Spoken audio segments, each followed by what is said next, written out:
A continuación, vamos a calcular el ángulo entre las diagonales de las caras de un cubo de arista igual a una unidad y de un cubo cualquiera.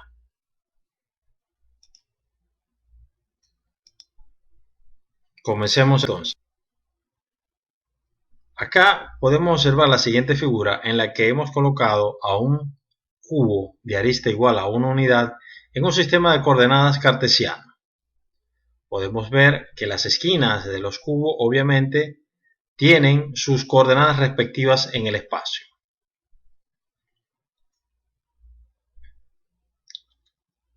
Acá podemos ver que en esta cara del cubo que hemos sombreado en azul, tenemos un vector que hemos llamado el vector A, cuya magnitud es la diagonal o es una de las diagonales de esa cara del cubo. De igual manera, hacemos con esta cara que hemos sombreado en verde, donde tenemos un vector B cuya magnitud es una de las diagonales de esa cara del cubo. Entonces, lo que nos están pidiendo precisamente es el ángulo entre las diagonales, es decir, entre las magnitudes de esos dos vectores, que a su vez también es el ángulo entre los vectores A y B. Por lo tanto, hallamos, utilizando la ecuación para hallar los ángulos entre los vectores, donde θ va a ser igual al arco coseno del producto escalar entre los vectores A y B entre el producto de sus módulos. Y esa ecuación la llamamos 1. Procedemos entonces a realizar el producto escalar de esos vectores. Fijémonos que el vector A, ¿verdad?, va a tener las siguientes componentes: 1 para X o para Y, 1, 0 para J y 1 para K. Y el vector B, 0 para Y, 1 para J y 1 para K. Hagamos entonces el producto escalar de esos. Tenemos el vector A, punto, o el producto escalar entre el vector A y el vector B. Entonces tenemos 1 por 0, 0 por 1 y 1 por 1, y al sumar eso nos da obviamente 1. Es decir, que el producto escalar entre esos dos vectores es igual a 1. Ahora hallamos las magnitudes de los dos vectores. Hallamos la magnitud del vector A, que nos da raíz de 2, y la magnitud del vector B, que también nos da raíz de 2. Entonces, aplicando la ecuación 1, tenemos que θ va a ser igual al arco coseno de 1 entre el producto de raíz de 2 por raíz de 2. Y eso va a ser igual al arco coseno de un medio, que es igual a 60 grados o pi tercio. Entonces tenemos que el ángulo entre esos dos vectores, o entre las diagonales de las caras de un cubo,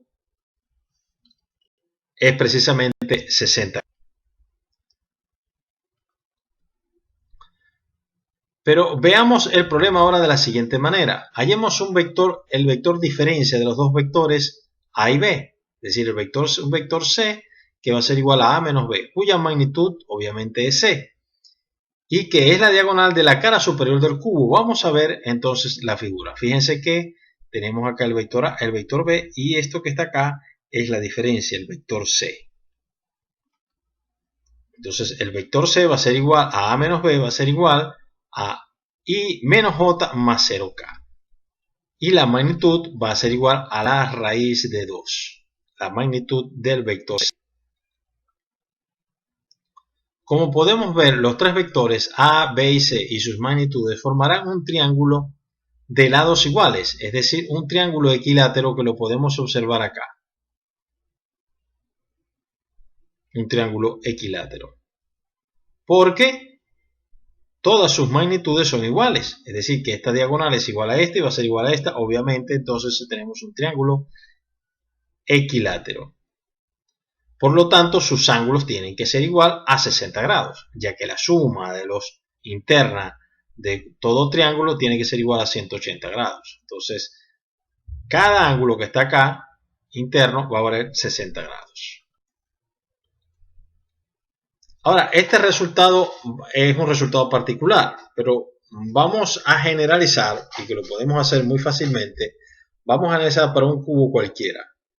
Es decir, ahora no vamos a tener un cubo de arista igual a la unidad, sino igual a la arista tiene una magnitud L. Entonces, el vector A va a tener componentes Li más 0J más Lk, y el vector B va a tener 0i más Lj más Lk. Al realizar el producto escalar entre esos dos vectores, ¿verdad? Vamos a tener que L por 0 más 0 por L más L por L, y eso nos va a dar obviamente cuadrado. Hallamos ahora la magnitud de los dos vectores. Tenemos el vector A, que nos va a dar entonces su magnitud, al calcularla, 2 raíz de 2 por L. De igual manera B también nos va a dar raíz de 2 por L. Entonces aplicamos la ecuación 1. Tenemos que θ va a ser igual al arco coseno de L cuadrado, ¿verdad? Entre la raíz de 2 por L por la raíz de 2 por L. Entonces el arco coseno va a ser igual a L cuadrado sobre 2 sobre L cuadrado. Las L cuadrado se van a cancelar y me va a quedar un medio, que es, entonces el arco coseno va a ser igual a 60 grados o pi tercio. Por lo tanto, podemos concluir que el ángulo entre las diagonales de las caras de un cubo es siempre 60 grados o pi tercio.